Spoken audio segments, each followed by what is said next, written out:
जय श्री राधे, जय श्री हरि। भक्तजन, आज हम भगवान विष्णु की पवित्र एकादशी व्रत कथा का श्रवण करेंगे। एकादशी का व्रत बहुत ही पुण्यदायी है और पापों को नष्ट करने वाला है। जो भी भक्त श्रद्धा और भक्ति से इस व्रत को करता है और कथा सुनता है, उसके सभी कष्ट दूर होते हैं और भगवान विष्णु की कृपा प्राप्त होती है।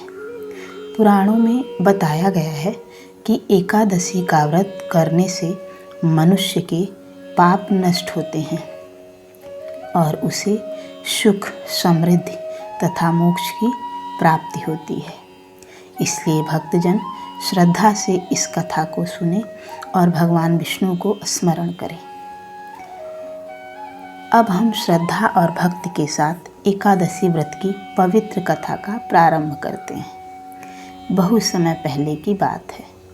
प्राचीन काल में एक अत्यंत पवित्र और सुंदर वन था, जिसका नाम था चैत्ररथ वन। यह वन देवताओं और ऋषियों का प्रिय स्थान था। वहाँ चारों ओर हरियाली, फूलों की सुगंध, पक्षियों का मधुर संगीत और शांति का वातावरण रहता था। उसी वन में एक तपस्वी ऋषि रहते थे, जिनका नाम था मेधावी ऋषि। मेधावी ऋषि भगवान विष्णु के परम भक्त थे। वे दिन रात तपस्या और भजन में लीन रहते थे। उनका मन संसार की किसी भी माया में नहीं पड़ता था। उनकी कठोर तपस्या से देवताओं का लोक भी प्रभावित था। उसी समय स्वर्ग में एक अत्यंत सुंदर अप्सरा रहती थी, जिसका नाम था मंजुघोषा। उसकी सुंदरता इतनी अद्भुत थी कि देवता भी उसकी कला और सौंदर्य की प्रशंसा करते थे। एक दिन जब मंजुघोषा चैत्ररथ वन में आई, तो उसने मेधावी ऋषि को गहरी तपस्या में लीन देखा।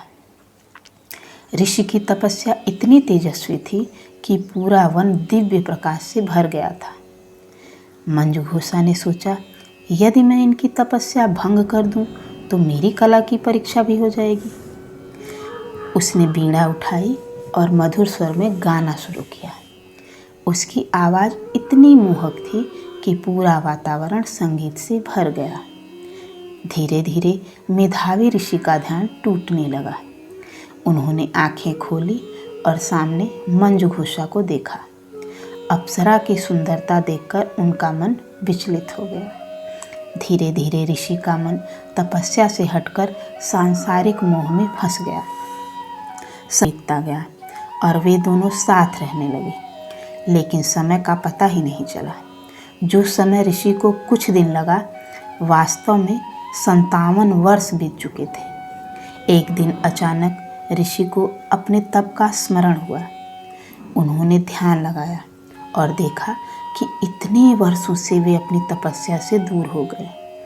यह देखकर उन्हें बहुत क्रोध आया। उन्होंने मंजुघोषा से कहा, तुमने मेरी तपस्या भंग कर दी, इसलिए मैं तुम्हें शाप देता हूँ कि तुम पिशाचिनी बन जाओ। शाप सुनते ही मंजुघोषा डर गई। उसने रोते हुए ऋषि से कहा, हे ऋषिवर, मुझसे भूल हो गई, कृपया मुझे इस शाप से मुक्ति का मार्ग बताइए। ऋषि का क्रोध धीरे धीरे शांत हुआ। उन्होंने कहा, चैत्र मास की कृष्ण पक्ष की जो एकादशी आती है, उसे पाप मोचनी एकादशी कहते हैं। यदि तुम उस दिन व्रत और भगवान विष्णु की भक्ति करोगी, तो तुम्हारे सारे पाप नष्ट हो जाएंगे। मंजुघोषा ने वैसा ही किया। जब पाप मोचनी एकादशी का दिन आया, तो उसने पूरे श्रद्धा भाव से व्रत रखा और भगवान विष्णु का भजन किया। उसकी भक्ति से प्रसन्न होकर भगवान विष्णु ने उसे शाप मुक्त कर दिया। केवल मंजुघोषा ही नहीं, बल्कि मेधावी ऋषि भी इस घटना से दुखी थे। उन्होंने पाप मोचनी एकादशी का व्रत किया और इस व्रत के प्रभाव से उनके सारे पाप नष्ट हो गए और उन्हें फिर से दिव्य शांति प्राप्त हुई।